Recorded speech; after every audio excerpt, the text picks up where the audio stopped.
So this video is about how to accurately do yes, no tarot readings.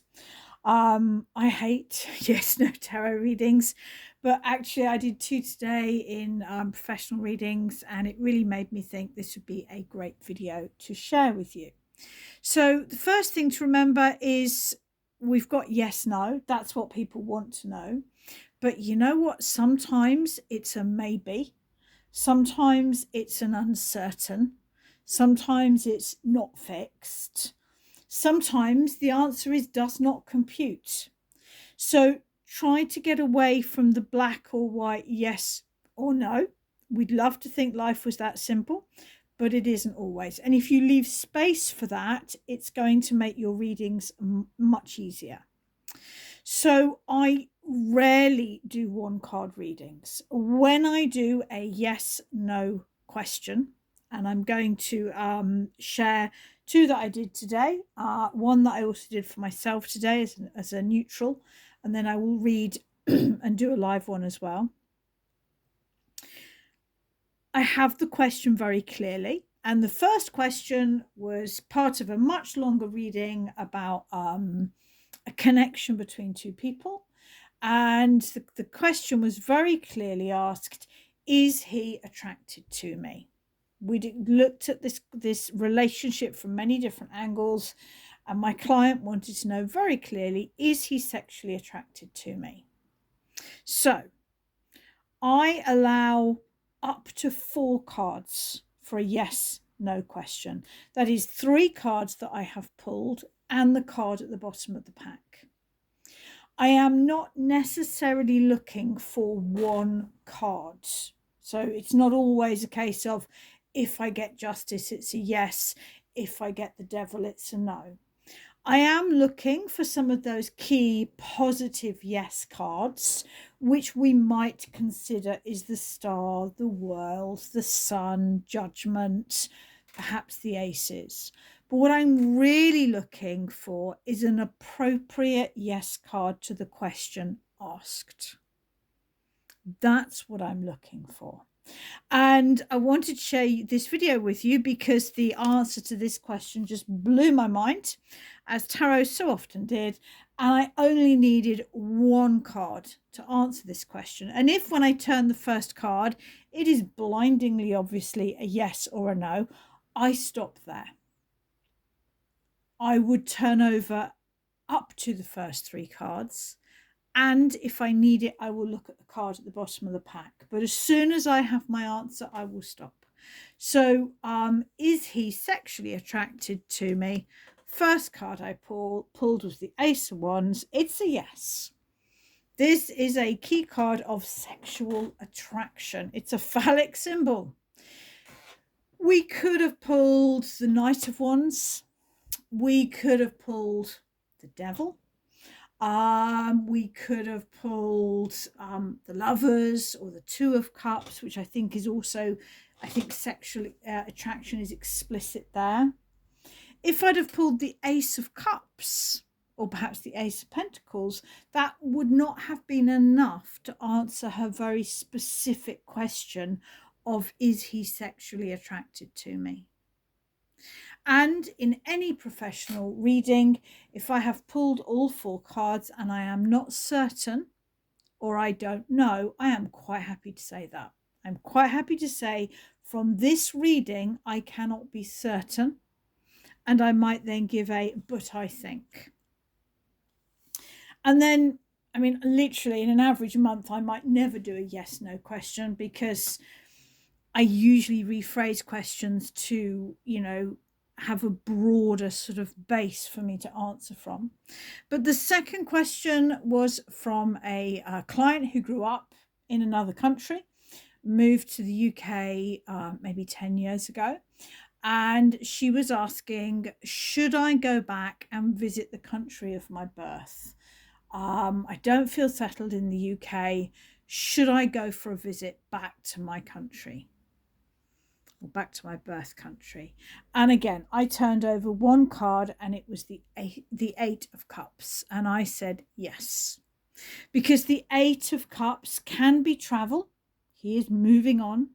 But it's definitely about looking at life from a different perspective.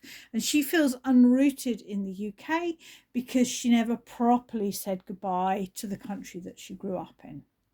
And that was enough for me to go, yes.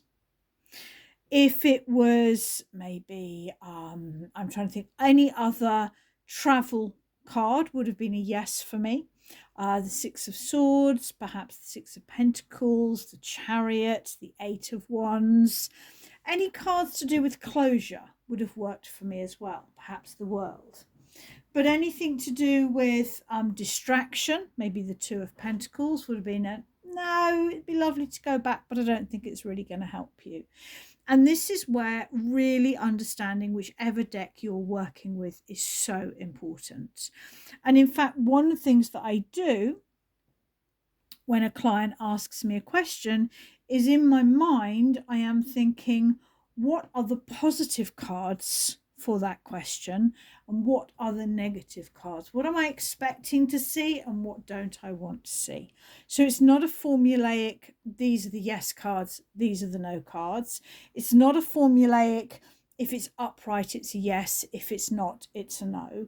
It's looking for the right cards that give a positive outcome to the question asked or a negative outcome to the question asked. If you've been following my videos, you know that I'm writing my third book on how to be a tarot pro. And I thought I'd test this out. First card was the Fool. Now, I love the Fool. To me, the Fool is zero. It's full potential. It's taking a leap of faith.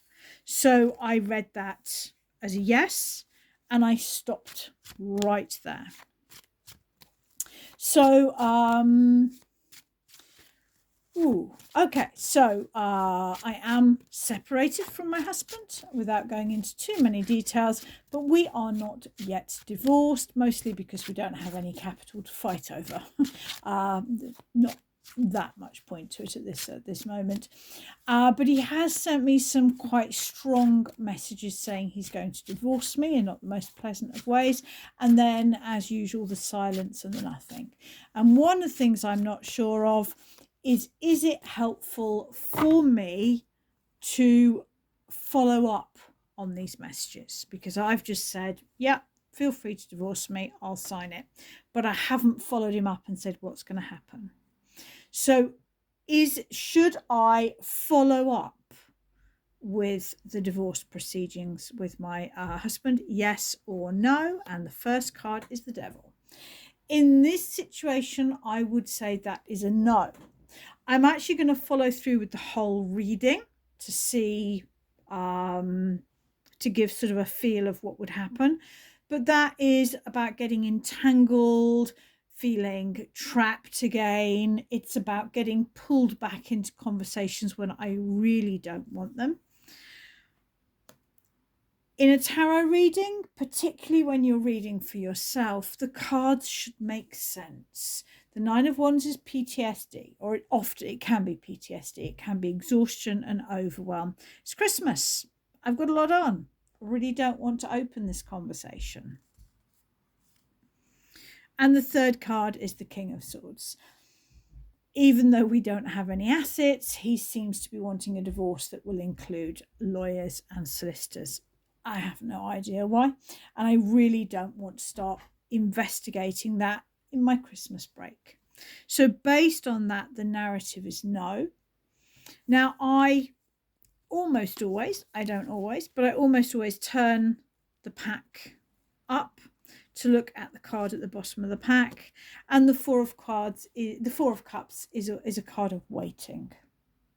So should I follow up with my husband about divorce? The cards would suggest no. Now is not the right time. And that's how I do a yes/no reading. I pull up to 3 cards. And if I need to, I check the card at the bottom of the pack. And I am looking for cards that say that explain either a positive narrative, yes, go for this, that are appropriate to the question, or cards that have a negative narrative that are saying avoid, don't do this, you're doing this for the wrong reasons. It is a more complicated way to do a yes no reading than just looking, for example, the justice card and seeing if it's upright or not.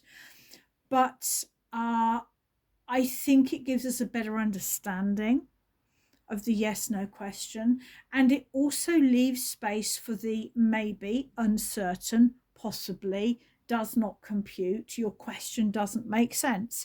If you pull your 3 cards, you look at the card at the bottom of the pack and it makes no sense, then probably your question makes no sense.